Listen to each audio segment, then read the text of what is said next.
We all love Omega Strikers here at OSN. However, I want to show you 11 changes I would like to see that are so simple that would make the game a ton better. As we go through this, note down if you face the same problems that we've faced. Number 6 is so silly that I don't even know how it got implemented. And number 10 might be a little controversial. The first thing that I would improve about Omega Strikers is showing the map picture at Champ Select. So for all the beta players out there, they had a small image of the map on the top left after showing it when the lobby is created, and it just kind of sits there by the name of the map, and you can kind of plan out, oh, which champion should I pick? What do I like on this map? And it allows us lazy players to not have to memorize every single map by their name. Honestly, I have no idea why they even removed this. There's nothing going on in that space in Champ Select anyways. And I feel like it's a great way to help beginner players kind of recognize what's what. Even for me, I play pretty often and I don't even have all the maps memorized. The next change I'd like to see is something I've actually complained about in the past, and that is not having double forward queue. When you queue up for competitive matches with 2 players,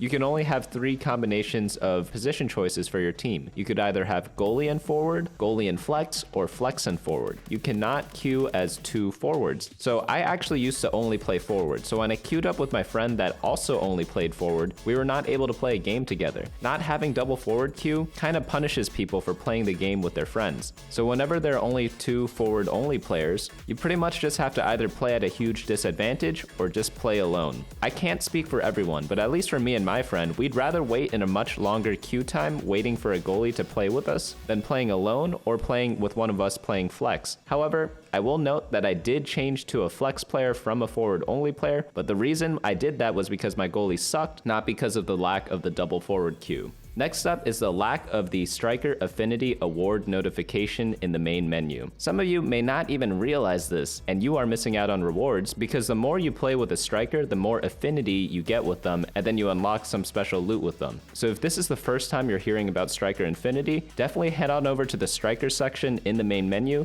and unlock all your rewards. But for me, I play a lot of different strikers, and I kind of forget which ones I collected the rewards from and which ones I did not. And I'd really like it if there was a little red bubble showing which ones I haven't claimed the rewards from, because they're just sitting there unclaimed, and I don't see what benefit anyone gets from that situation.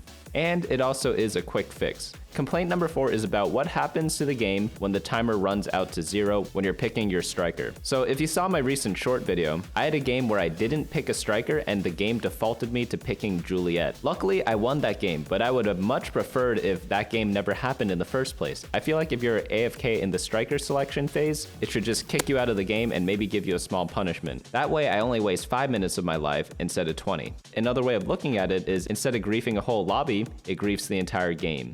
Next, I want to talk about the friends list. So the friends list is a bit weird right now. Sometimes I go to my friends list and invite one of my friends to my game. However, if they're in a game, I don't know that, and sometimes I could be waiting there forever, not knowing if they either just don't want to play with me or if they are in game. Sometimes they might just have the game running on in the background of their computer and they're just browsing osn.gg instead. I wish there was a little status symbol saying if they're online, in-game, or away. It doesn't have to be too complicated because I know that they want to keep their interface very clean and minimal. After that, once you finally do have a friend in your group, it's very hard to chat with them. So there is a chat box functionality and you open it up and you type to them, but after you send a message by pressing enter, you can't start typing your second message right away. Instead, you have to manually click onto the little text bar and then you can begin typing your second message. And you have to do this every single time you send a message, and that can get very, very cumbersome, and it's pretty much a chat feature that exists nowhere else that I've ever seen of, at least on anything built on a website or application after the year 2005. Before we even get to these stages though, we need to start adding people to our friends list. So my 7th and 8th complaint is not being able to add friends from recently played games that easily. And I have 2 pain points here. The first one is when someone hides their name should become visible in the post-game stats. If someone doesn't like you, they're never gonna yell at you in the after-game chat because there is no after-game chat. However, let's say you do have a positive game with someone and you want to add them after, but they hide their name, you're not able to add them and you potentially lost a friend forever. Luckily, me and the other person who voices videos on this channel were playing one night, and we played with this amazing Juliet player. After the game, we wanted to add this Juliet player, but we couldn't find this person. Luckily, they thought the same thing and added us instead, and then we played games for the rest of the week together. However, when they did add us, we had no idea who it was, and we just accepted them just for fun. But I completely get that people want some privacy when they play, and I definitely hide my name sometimes too, because with the check mark on your name, sometimes people just emote you for no reason other than the fact that you have a check mark. I notice that when I hide my name, no one ever emotes me, but whenever I have it on, it happens all the time. However, after the game, you can't emote me and bother me anymore, so I don't see why your original name should not show up in the post-game stats. Another thing I like to do is looking up players that I faced, and sometimes if I lose a game and I look up someone on the other team and they're like an Omega player, I don't feel that bad about losing anymore, but I can't do that when someone hides their name.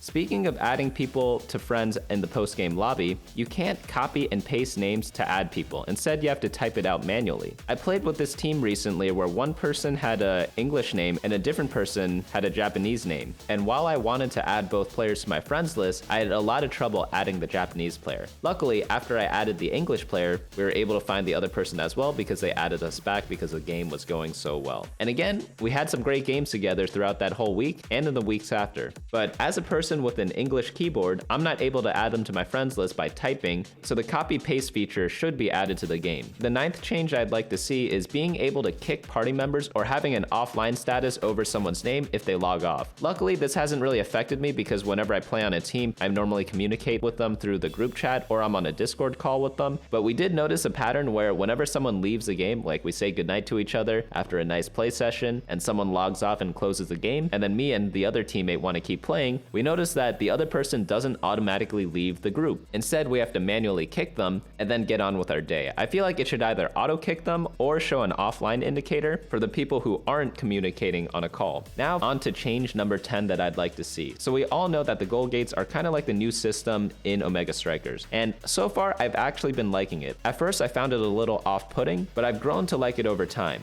However, during overtime, I think the goal gates should automatically open, or find a game to make the goal gates a little more spicy during that time. Maybe they gradually expand, for example. But I feel like overtime should feel more like an overtime scenario. I know that the puck does move a little bit faster, but I feel like some games, it's so hard to actually get the goal gates open that even during overtime, the round just seems to last forever. I think in those cases, doing something crazy like opening the goal gates or making them start gradually expanding once overtime starts would make the game a lot spicier. The last change I want to talk about today happens during the Awakenings draft phase. So right now, there are instances where 2 or more players want the same exact awakening, or you want to deny an awakening from the other team. I think you should be able to indicate this by maybe doing something like a right click over an awakening to either tell someone to pick this or list out the multiple ones that you want. I feel like this is a very simple change, especially since the draft phase is super important, especially the higher rating you get. If you don't really care about the draft phase, having this feature implemented won't really change a thing, but for the players who solo queue, and I know a lot of people do this, it would be nice to kind of add more strategy to the game by communicating with your teammates, by letting them know what they should pick,